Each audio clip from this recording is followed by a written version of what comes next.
les pères dominicains du Rwanda. Valoriser, défendre et protéger la vie avec Jésus. Un commentaire de l'Évangile selon Saint Marc, chapitre 6, du verset 7 au verset 13. Toute la mission de Jésus a consisté à valoriser la vie humaine, à la défendre et à la protéger. Jésus a choisi des disciples et les a associés à sa mission de sauver, de valoriser et de protéger la vie. Nous sommes nous aussi invités à sauver la vie avec Jésus, valoriser la vie avec Jésus, protéger la vie avec Jésus.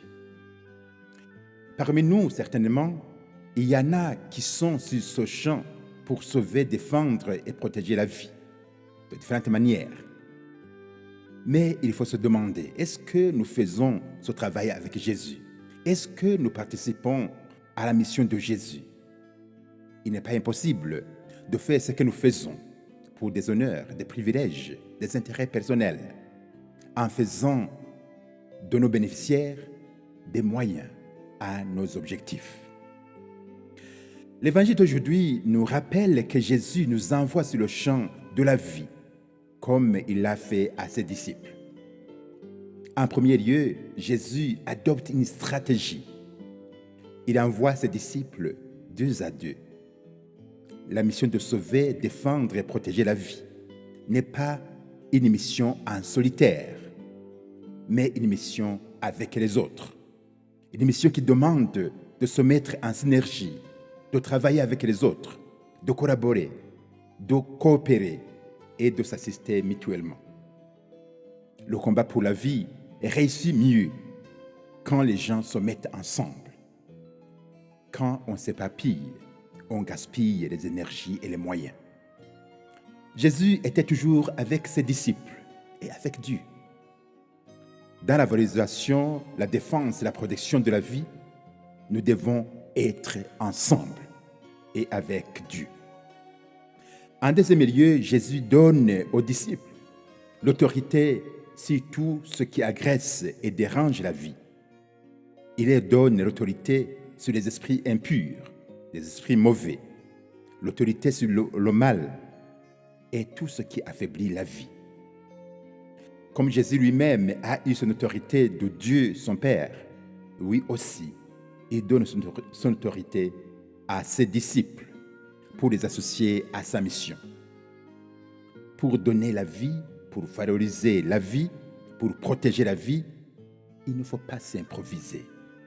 Il faut être mandaté. Jésus a mandaté ses disciples et nous mandate aussi aujourd'hui pour être au service de la vie. En troisième lieu, Jésus donne à ses disciples un code de conduite à adopter. Ne rien prendre sur la route, sauf le juste nécessaire. Il s'agit de ne pas s'encombrer, d'avoir le juste nécessaire. Sauver, valoriser, protéger la vie ne demande pas des moyens matériels encombrants. L'esprit d'amour suffit. L'efficacité pour sauver, valoriser et protéger la vie n'est pas liée à la richesse ou à l'aisance.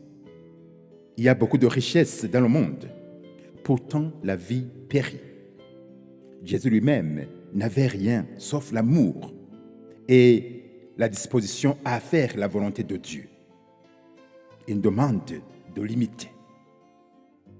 Jésus demande aussi à ses disciples de jouir de l'hospitalité, de se laisser accueillir.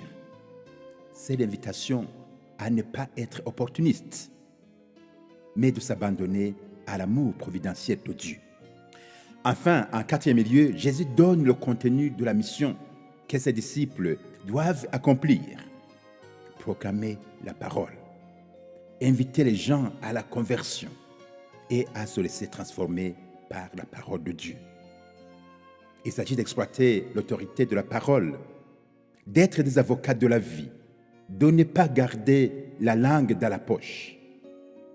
Le contenu de la mission des apôtres consiste aussi en des gestes concrets. Il ne faut pas toucher seulement les esprits, il faut aussi toucher les corps. expulser les démons, faire des onctions de malades et les guérir. Il s'agit de se montrer compatissant. La compassion sauve la vie. La compassion valorise la vie. La compassion protège la vie. Jésus nous invite à ne pas en rester à la parole, mais joindre l'acte à la parole. Parce que être au service de la vie, c'est être vrai. Bonne journée et que Dieu vous bénisse.